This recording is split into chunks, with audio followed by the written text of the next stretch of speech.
Good evening, everybody, and welcome to another edition of Big Peach Prime Time. It's 8 o'clock. It's Wednesday night. Tonight we have a special guest, Kristen Aziz. We're going to introduce her more thoroughly here in just a minute. We got a photo bomb going on in the background behind Kristen. Good evening, Kristen.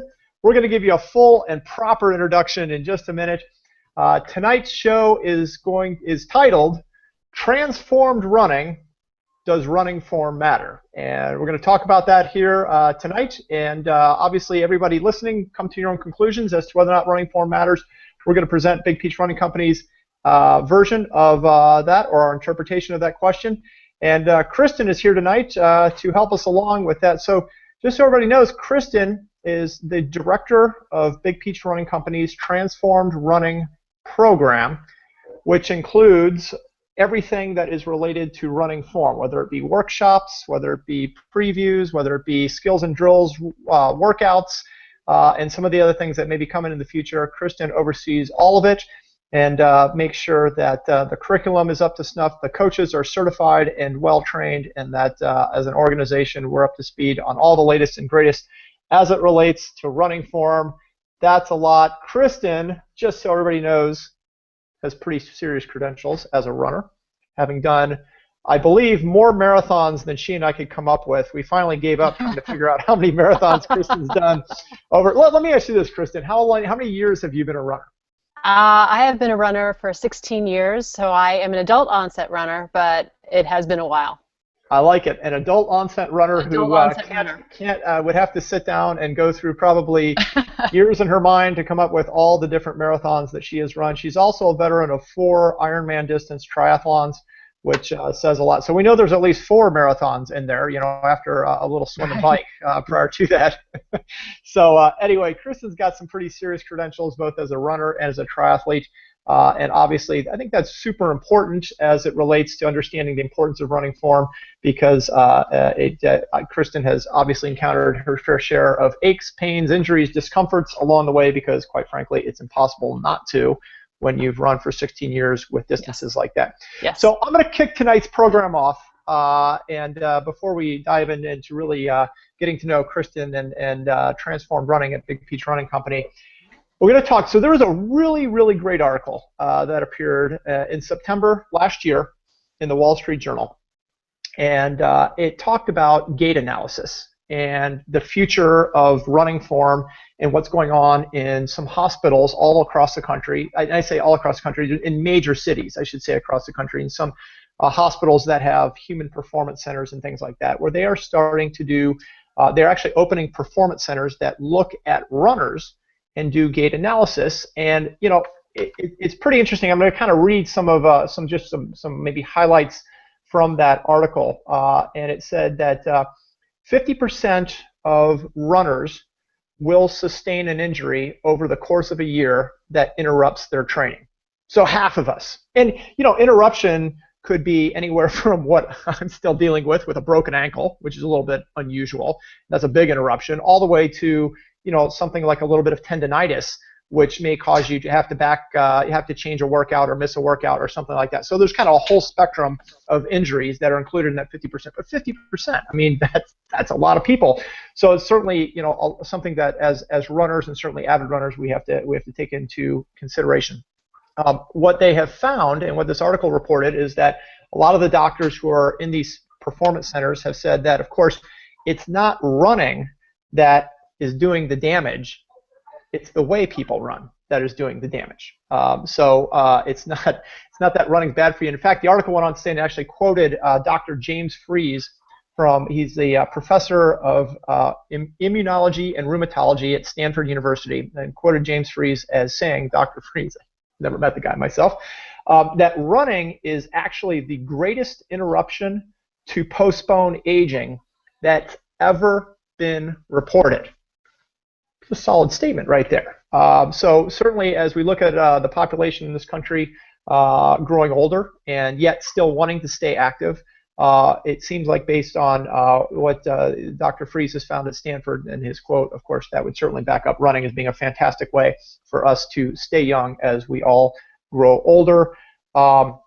Another thing, they quoted one of the PTs at the New York City Hospital for Special Surgery, their Tisch Performance Center is where he worked, that there's a high correlation between running form and injuries. So the more efficient the running form, the less likelihood of injuries. The more common or inefficient the running form, the greater likelihood for injuries. So that's just a little bit of introduction, and that I think it's interesting to sort of talk about what's out there in the media right now. And there is a ton of stuff out there in the media right now related to running form. Of course, that was Wall Street Journal, which is obviously very much mainstream. New York Times has had big articles. Washington Post has had big articles in the last 6 months talking about running form, the importance of running form, sort of the evolving thinking of the importance of running form. So it sort of begs the question as we kind of introduce this topic of, at what point did running form become important, popular, talked about, buzzworthy, whatever it is we want to say? And, I've been running myself for almost 30 years now. And Big Peach Running Company has been around for nearly 11 years at this point. And I can tell you that in my 30 years of running, it's only been very late that I've heard about it. And certainly only in the last 5-ish years at Big Peach Running Company has it been something that we are talking about on a regular basis. So what happened?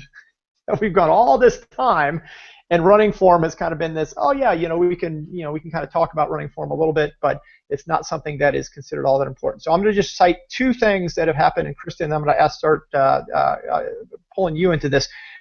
2 things. First of all, running continues to grow. I don't know how many running booms there have been. Obviously, the original one was back in the 70s. There's been other running booms. I don't know if we're in one or on the in-between booms right now, but more and more runners, yet injury rates stay the same. So that's been one thing that a lot of people in the medical field have looked at and said, we don't seem to be getting any better despite product technology improving. We don't seem to be really getting any better with injuries. And of course, we just cited from the Wall Street Journal, 50% of us would expect to have some type of injury that interrupt our training over the course of the year.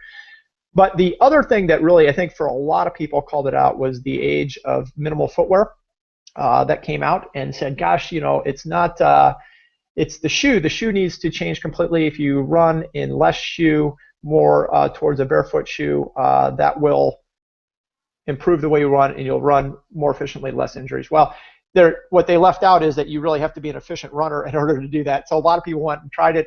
Gosh, Kristen has a pair somewhere at home of the Vibram 5 Fingers. We were going to show those, but that's maybe the shoe that is most associated with the minimal running trend. So everybody went out and ran in their minimal shoes and decided, gosh, it feels great to run in these for about a mile. And after that, I feel like I'm doing damage to myself. So it did really highlight the importance of efficient running and kind of brought that awareness to the masses as minimal running, and that trend kind of came through and brought changing footwear to the masses. So Kristen, let me ask you this. How many people do you think you have taught running form to over the last 4-ish years? Any estimate there? Estimate, very, very difficult to estimate. The classes each month and the previews are pretty full, and I would say it's definitely triple digits. Triple digits, I would agree. I know Big Peach Running Company is well into the mid, probably into the quadruple digits, somewhere between 2,500 and 5,000 people that over the course of the last 4 to 5 years that have come through and taken some type of, whether it's an introductory preview type class, a full class, a skills and drills workout, something along those lines. So there's been a lot of people, and certainly you have been heavily involved in all of that. What is your take? Does running form matter, and if so, why? Running form absolutely does matter. Running form, if you're running with proper form, it decreases the force of impact when you land. You also are at a much lower risk of injury because of that. And also, when you run more efficiently, then you're going to be moving forward with less effort. Absolutely. Let's clarify a couple things too, because there's a lot of debate out there, and as these things go, there's always people who sort of take literal interpretations and then different interpretations and everything about running form. Is there a one-size-fits-all solution to running form? In other words, is there one proper way that all of us should be running? There is not one proper way that everybody should be running, but there are different aspects that you can incorporate into your running that are common for everybody. Okay, and let me ask you this too, because it's another thing that you sort of hear about or read about from time to time. Does everyone need to change the way they run? Not everybody needs to change the way they run, but most people would do well to improve their running form. If you are running efficiently and you're happy with your running speed, if you're also not getting injured, then there's probably not a whole lot of reason to actually change the way you run. However, paying attention to certain things about your running will absolutely help no matter what your level. Yeah. So I think too, and you know, I obviously spend a lot of time talking to people about running form, and I think as much as anything, gosh, you know, you think about all the races you might enter over the course of a lifetime, all the shoes you might run in over the course of a lifetime, shorts, heck, the body glide you might go through over the course of a lifetime, the socks, all these things. It really is logical, and on all the research, by the way, that we spend learning about the products that we run in, that we enjoy, electronics, and you know the footwear and the apparel and everything along those lines.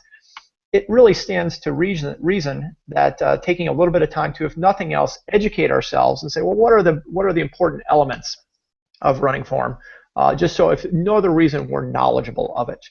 One of the funny things to me is that we are literally taught how to do everything we do. I cannot think of a thing that I do in my life on a daily basis that I have not been taught at some point how to do. I mean, how to hold a pen or a pencil, how to get dressed.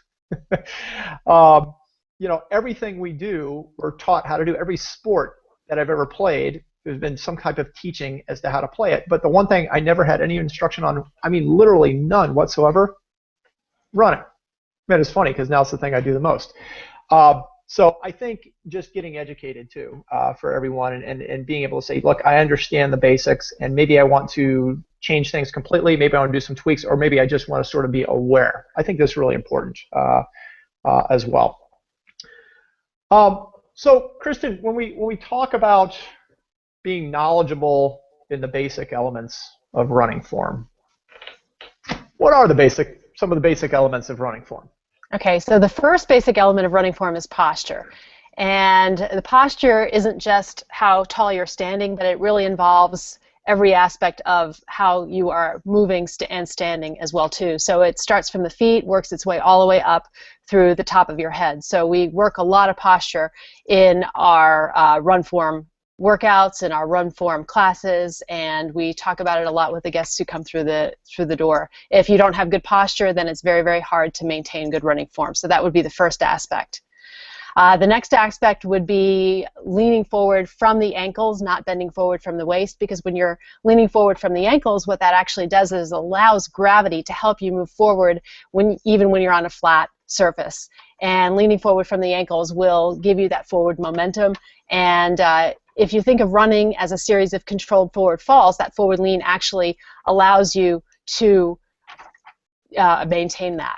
The third aspect would be your landing, and most runners do what we call overstride. I would go as far as to say probably about 90–95% of runners overstride. And basically what that means is that you're landing with your leg out in front of your body in what we often call the check mark position. And basically that means that your lower leg is coming out from your body and your foot turns up in a check mark. What that does is it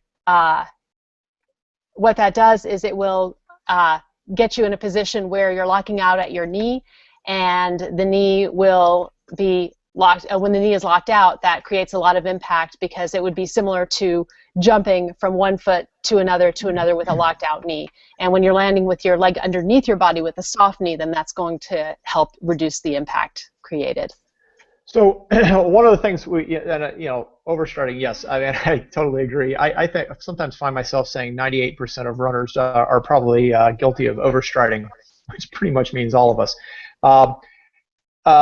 We talk about, you know, when at the shock generated at the point of impact, somewhere between 1 and 3 times body weight. But for someone who's really overstriding, is it more than that? It absolutely can be. It can be as much as 5 times if you're really overstriding. Yeah. So, right, so 5 times your body weight, at every time your foot strikes the ground, and those will just go extreme here. Say over the course of a marathon in, well, heck, we'll say the Georgia Marathon on asphalt and concrete, which I can't remember how many steps are typically the average runner takes in a marathon. It's a lot. I guess it's a little less though if you're overstriding. Yes. So, not necessarily a good thing though. Nevertheless, every time you're stepping is 5 times the amount of your body weight at the impact. We can certainly see where that could cause serious problems, regardless of how good the shoe is. And one thing we want to be clear here tonight too is that the shoe still plays a massively important role. And we're not going to get into a discussion of minimal and transitional and maximal footwear and traditional footwear and all that kind of stuff. But one thing we did learn in going through the minimal, a lot of people learned going through the minimal footwear trend, was that you do need to have a good shoe, the right shoe, and a shoe that affords at least some degree of protection, depending on the degree to which you run efficiently. Let me ask you this, Kristen. There's another item that gets a lot of chatter, and maybe more so in the past, but the whole heel striking versus midfoot striking versus forefoot striking debate. How does that play into transformed running and running form? It used to be believed that the only good way to land was on the middle of the foot, and that actually used to be an aspect of our run form program, but we've taken that the focus away from that, because really it doesn't matter what part of your foot you're landing on, as long as you're not overstriding, as long as you're landing with your foot either underneath your body or just only slightly forward, because that's what's going to reduce the shock. There are some people who run very efficiently and who are not overstriding who land on their heel, and that's okay. There are some people who are overstriding and land on their forefoot, and that's obviously going to create a lot of stress to the metatarsal. So you want to make sure that as opposed to worrying about where on your foot you're landing, you're actually positioning your leg properly. Yeah, and I think that's a massively important point, because I think a lot of people, when they saw maybe footwear that was designed to promote more of a midfoot or forefoot strike, and there was kind of this time frame where it was like, well, you can't land on your heel. I mean, if you're going to run, you just can't land on your heel. You're going to create all kinds of problems, all kinds of damage, and it's just it put too much emphasis on where you strike, what part of your foot hits the ground first, as opposed to the other elements that you've already talked about with running form. I think a lot of people went out and kind of said, well, gosh, if I transition to becoming a forefoot strike runner, then I'm running efficiently, but overlooking elements such as posture and lean along the way. So part of transform running includes a workout each week called skills and drills. What's the objective of the skills and drills workout, Kristen? How does that kind of play into the whole transformed running?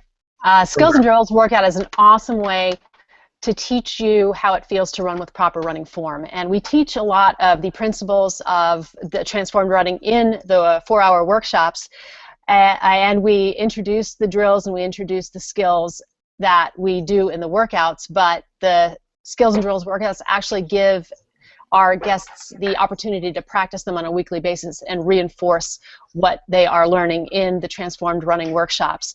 And that will help them to, again, learn what it feels like to run with good form. And the skills and drills workouts, we typically will use props. Sometimes we'll practice different aspects of good running form so that people have a chance to really practice it and take it home. Excellent. So I've got some more questions for you, but we actually got some questions coming in from some of the audience. Let's say the first one is let's see. What do you recommend for issues of knee pain and plantar fasciitis in terms of running? Okay, for knee pain, one of the main reasons a couple of reasons why knee pain is a really common problem for runners. One of them would be footwear, and it could be improper footwear, worn out footwear, and the other issue oftentimes is running form and overstriding and locking out at the knee when you're running. And in terms of plantar fasciitis, really important, again, run form can play a part, footwear can play a part as well too. They work in conjunction with one another, kind of like the yin and the yang. And with plantar fasciitis, really important to strengthen the muscles that are involved in running. One of the main reasons why people develop injuries is actually instabilities and flexibility deficits as well too. So making sure that your hip stabilizers are strong, making sure that the muscles in your feet are strong as well too can go a long way in helping to prevent those issues, as well as a lot of stretching and foam rolling as well too. And then we've got some props here, and we'll probably take a look at those in a little bit. Yeah, so and that's one of the goals of skills and drills, of course, is to strengthen various parts of the body that are crucial elements to running efficiently. But sometimes, you know, the mind says run this way, but the body says I can't because maybe there's weakness, maybe there's lack of flexibility, whatever it may be.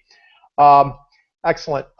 So one of the things, you know, that I wanted to ask too, are there any risks? What are there any risks to changing the way we run? Because again, that's something that's oftentimes discussed or even talked about as a reason to not change the way we run. To say, well, there's, you know, you're going to have you have pros and cons either way. You should just run the way you run. So what about the risks with changing the way we run? There's always downsides to things. Definitely. Now, with changing the running form, yes, there are going to be risks. But what you're doing is you're creating a short-term risk in order to help to avoid long-term risks. One of the risks that people talk about with changing the way you run, especially when you're changing where your foot is landing, is that it does engage the muscles differently. So what it's going to do, it's going to engage the calf muscles more, which can increase the chance that you'll develop calf issues and Achilles tendonitis, Achilles issues. So really important to go ahead and stretch those areas, strengthen those areas as well too. And some of the tools that can be very helpful would be a foam roller. And this is our demo model right here, but a foam roller just rolling out the muscles of the calves. Quadriceps hamstrings can help that as well too.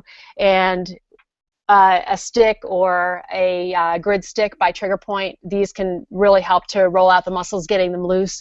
A lot of stretching as well too. But basically what you're doing when you change your running form is you're creating that short-term risk, which is generally a lot less of a risk than it would be to continue running in a manner that is going to get you injured and is creating a lot of impact upon landing.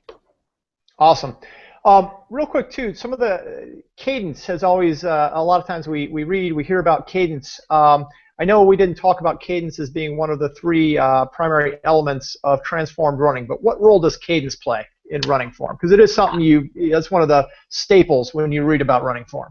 Absolutely, and cadence is one of those things where a lot of people get, it's kind of similar to the midfoot strike. A lot of people get maybe they put a little bit too much emphasis on the absolute cadence, but a lot of information in the literature will say that people should run at a cadence of about 180 steps per minute. And we actually do use a metronome in our transformed running workshops and also in our skills and drills workouts. And I'm actually going to turn on this metronome right now. And if any of you are watching and want to jog in place and listen to this, please feel free to do so. But this is 180 beats per minute right here.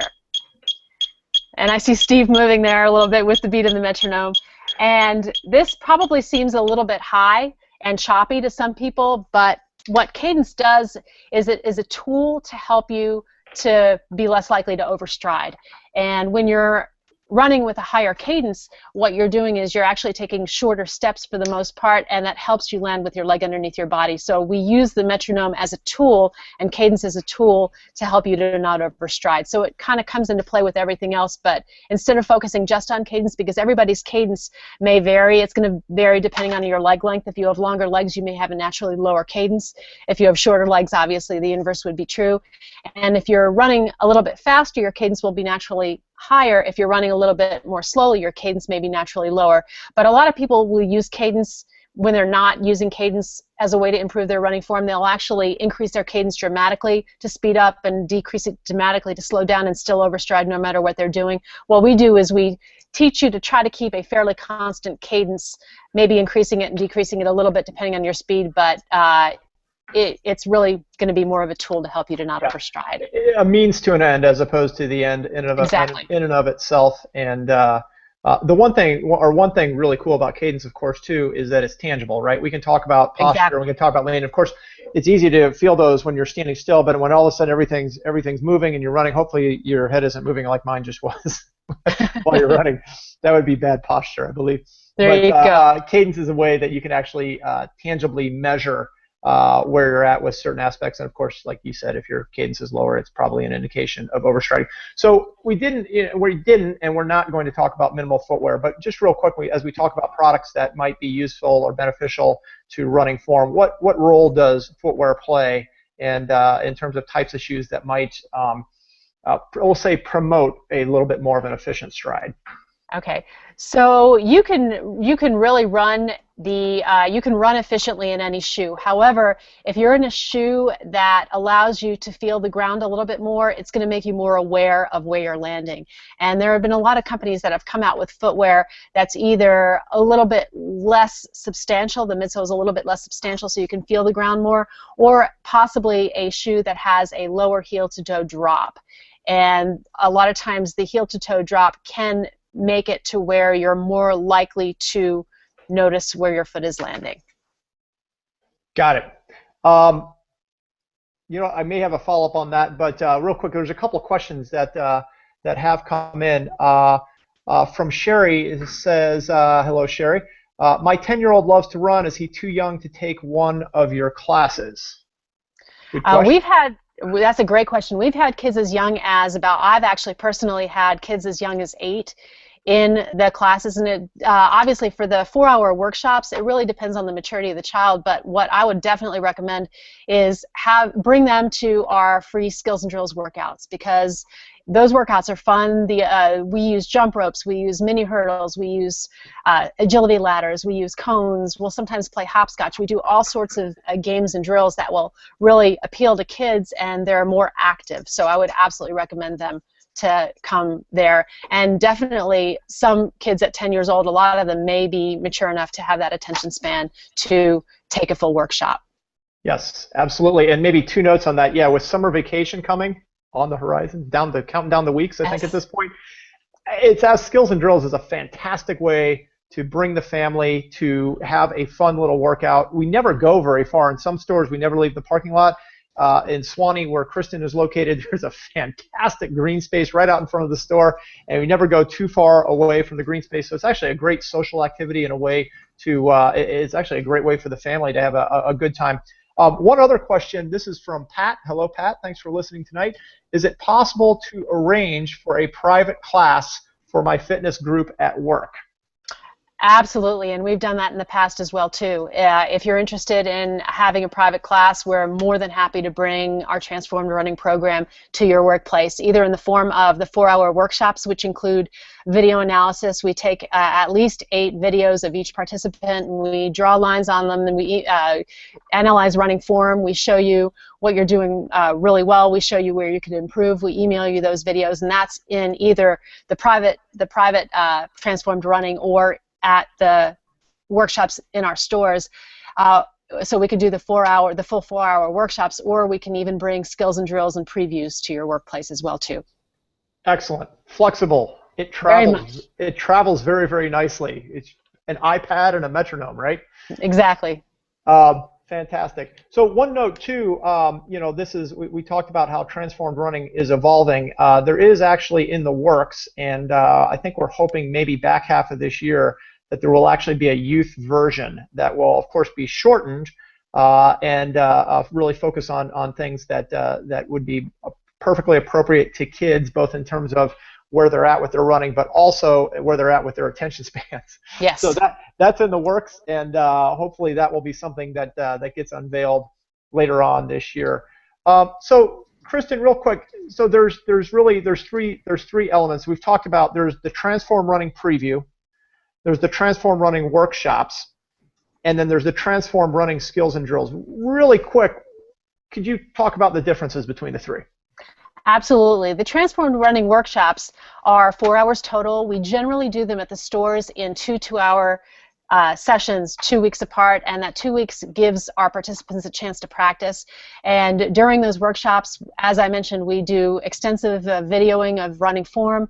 We do video analysis. The classes are limited to 15 participants, so you have individualized attention.